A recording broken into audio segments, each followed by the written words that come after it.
In a football stadium, a match between two arch-rivals has begun. The spectators are enjoying every second of it and cheering for their respective teams. However, one particular man seems to be scared. He knows something that no one else does, that the stadium will explode if the noise level exceeds 100 decibel. There is an indicator inside the stadium that displays the noise levels. As the scared-looking man is on the phone talking about the possible explosion, a fan overhears him and inquires about the matter. With an anxious look, the man reveals everything about the possible explosion. He then asserts that if a goal is scored, the noise levels will obviously increase. Hearing this, the fan becomes worried, but he knows what he is supposed to do. He has to prevent any goals until the final whistle. Unfortunately, the home team gets a penalty. Chaos is about to unfold, but in the nick of time, the fan heroically runs to the pitch and kicks the ball. This delays the explosion for the time being,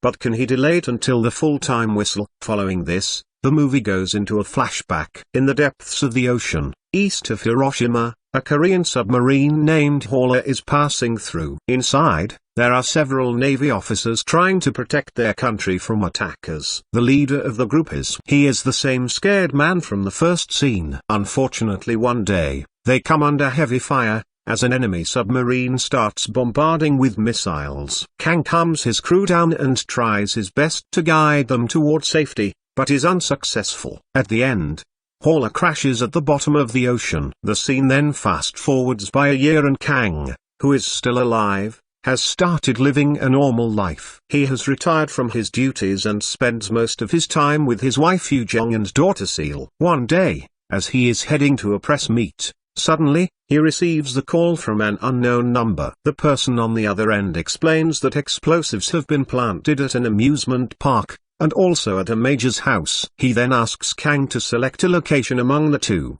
but as expected, the latter hangs up. Following this, Kang attends the press meet where he is asked about the submarine disaster that killed many crew members. One of the reporters even asks Kang if he did anything to help the situation at all. However, he does not answer any of them and remains silent. Next, the major receives a parcel at his home and on opening, he finds a bomb inside. At the same time, another bomb is found at the amusement park as mentioned by the anonymous caller. Sadly, before the major can react, the bomb explodes, leaving his whole family injured. In the next scene, Kang's wife Yoo-jung receives the call, informing her to arrive at the amusement park as soon as possible. Right then, the bomber calls Kang and orders him to install an app on his phone.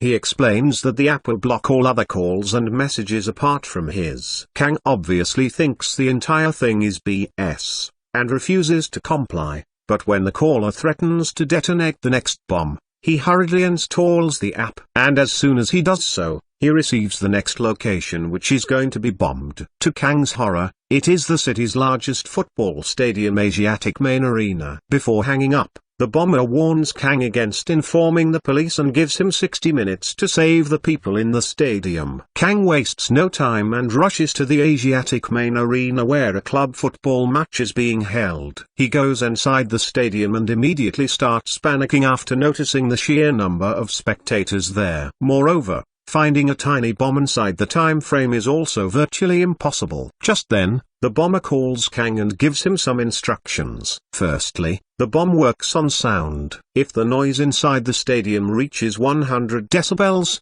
it will get activated. The bomber also reveals that the bomb is inside the VIP sitting area. In the meantime, a news reporter, Odai, hears Kang talking to the bomber. He recognizes him as the captain of the doomed Hauler submarine and inquires if everything is fine. Kang simply mentions that a bomb is going to explode if they make too much noise, before walking away. Hearing this, Odai becomes terrified and he starts brainstorming ideas on how to control the crowd. When nothing comes up, he covers his mouth and rushes to the field in an attempt to distract everyone. The plan works for a while and the crowd becomes silent, but soon, he is taken away and the match resumes. Meanwhile, Kang is still on his way to the VIP sitting area, which is exactly on the opposite side of the stadium. Unfortunately, at the same time, the match goes to penalties and a player scores a goal. This prompts the crowd to go wild and the sound level easily crosses 100 decibels, hence activating the bomb. Soon after, An anxious Kang reaches the location and starts searching the room haphazardly. Luckily, he finds the bomb inside an aquarium and takes it out. He then asks everyone in the VIP area to evacuate. All the people comply, and they rush to safety. However,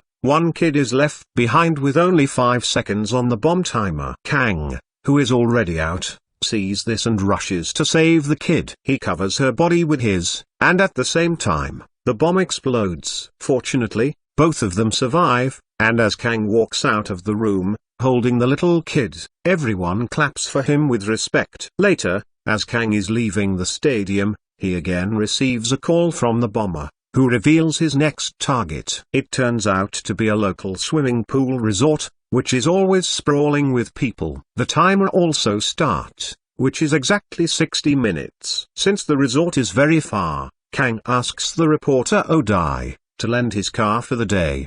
The latter obliges, but only on the condition that he can join. Kang doesn't want to endanger anyone, but since he doesn't have much time, he agrees. On the other hand, as Seal is returning home alone, she gets kidnapped. Meanwhile, Kang showcases his impeccable driving skills and manages to reach the resort in a matter of minutes. But in the process, he breaks every traffic rule imaginable. Right then, Kang receives a call from the bomber, and this time, he also receives a picture. It is of his daughter Seal, who has been tied and placed inside a black car. The picture devastates Kang, but he quickly regroups and focuses on the task in hand. He then proceeds to the swimming pool, but not before ordering Odai to search for the black car. Shortly after, Kang starts looking for the bomb around the area. He suspects that it is inside the water like the last time, and surprisingly, he is correct. To get a closer look, Kang dives inside the pool and tries to disarm it. Elsewhere,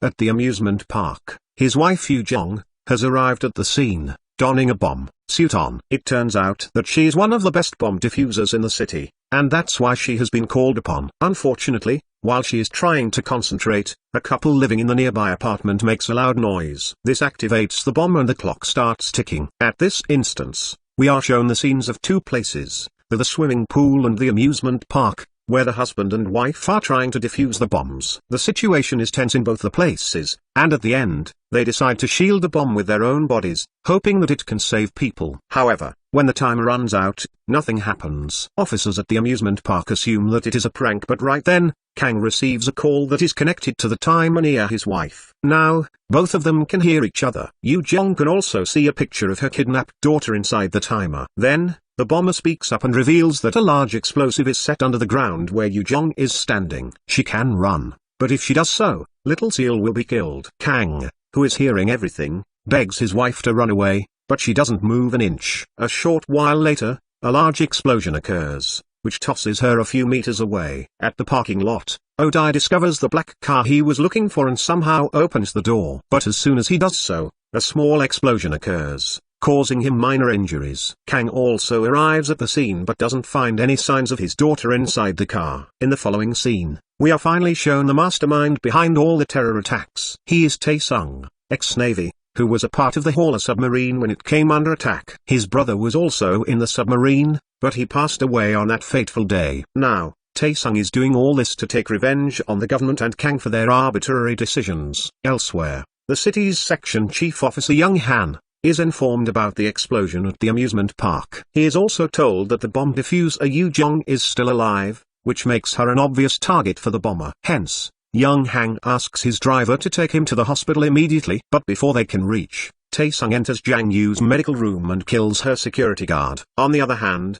Kang and Odai go to meet an ex-Navy officer, and inquire about Tae-sung's whereabouts. The latter gives them an address and so the search begins. After a while, Kang enters the perpetrator's house, where he finds a lot of materials scattered around. These are the same materials that are used to make the bombs. Right then, Kang receives a call from Tae-sung who holds him responsible for the death of his other co-officers. Kang tries his best to justify himself but Tae-sung does not listen and suggests he meet him at the Mist Hotel. After this, disguising himself as a doctor, Tae-sung takes Yu-jong out of her room in a wheelchair to the hallway. In the meantime, Young Han also arrives but fails to recognize the perpetrator. He instead goes straight to Yu-jong's room and finds her guard lying dead on the floor. Alarmed, he orders his driver to scan the whole area for Tae-sung.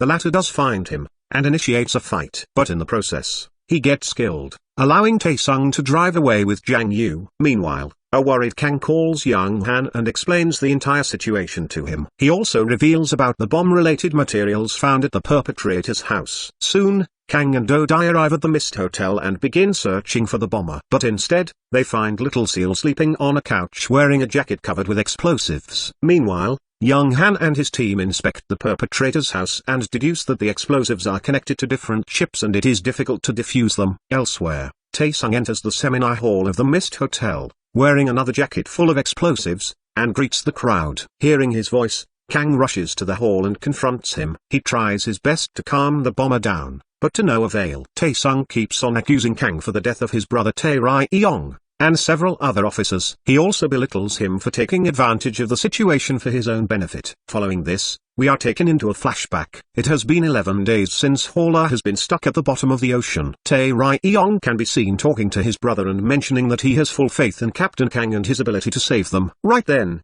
Kang receives a telegram message from the headquarters, stating that it will take around 15 days for help to arrive. With only 19% oxygen left in the submarine, the Navy officers start to panic. Hence, to control the situation and save as many officers as possible, Kang comes up with a plan. He cuts a string into different lengths and informs the officers that whoever gets the longer length of the string will survive and the others will have to sacrifice themselves. One by one, the officers start pulling the strings from Kang's hand and let fate decide their survival. Tae-sung gets a longer string while his brother Tae-ryong pulls a shorter one. Devastated, Tae-sung tries to protest against the captain, but he is pushed away. Then, right before his eyes, Tae-ryong and the others who got shorter strings are forced to leave the place. Back to the present, Tae-sung tells Kang that his wife is trapped inside a car parked outside the hotel. Now, he only has 3 minutes to save both his daughter and wife. He also mentions that Kang needs to take the jacket he is wearing near both to disable the timers. With the clock ticking by, Tae-sung makes the situation even more difficult by attacking Kang. The two go back and forth for a while, but in the end, Young Han arrives and shoots Tae-sung dead. Following this, with only about 90 seconds left, Kang jumps from the top floor of the Mist Hotel and manages to reach his wife. He then defuses the bomb in the nick of time and saves her. But by this time, only 23 seconds are left on the timer. So, without caring about anything else, he drives the car inside the building and finally reaches his daughter. He then gets out of the car and defuses the bomb, right before it explodes. In the last scene, Kang accepts his mistake and takes responsibility for the dead officers in front of the media. He mentions that the incident happened because of his silly decisions and that he should have acted more wisely. The movie ends with Kang visiting the tombstones of the deceased soldiers and giving them his final tribute.